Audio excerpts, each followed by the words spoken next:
Well, blessed morning, friends, folks. It is August 20th, 2024.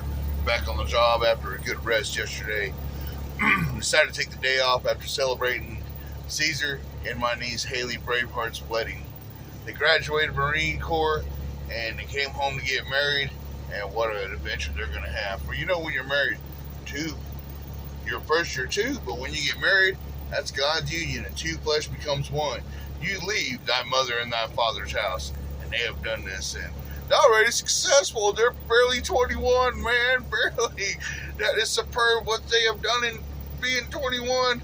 It took me like 40-something years to do, man, so congratulations. There's a quickening of the Lord upon us. All right, August 20th. I was reading a note that I have here on top, and you can see it. I love and miss you, Annie, but I have peace and knowing you are in heaven. That was 2022. And here we are, August 20th, 2024. Nothing has changed here. Nothing has changed. She gave me such a peace and the love from a woman that I don't want another one. I can't handle it. I don't want to give myself again. I don't. So that is what it is.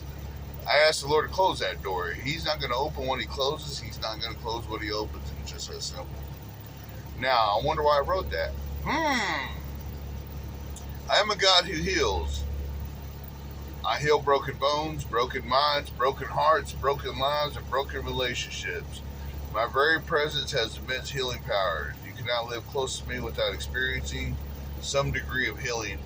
However, it is also true that you have not because you ask not.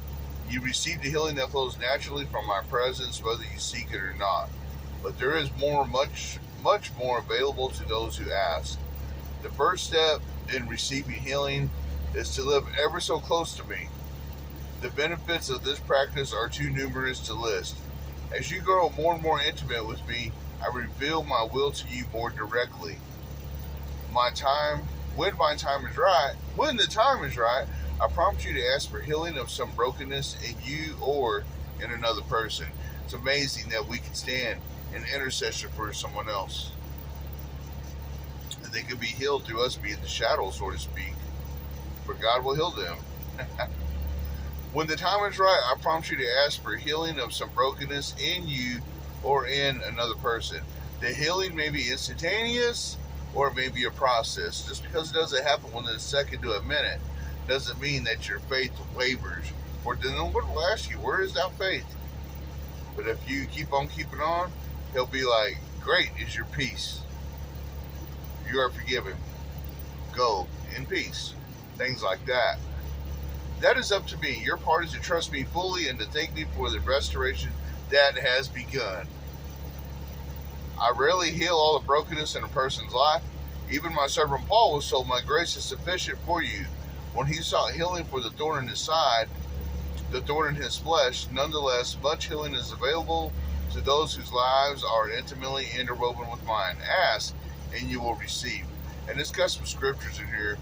Basically, that's what it is. It says that we don't ask using Jesus' name, but if we knock, then he will answer the door. We knock on the door and we ask him.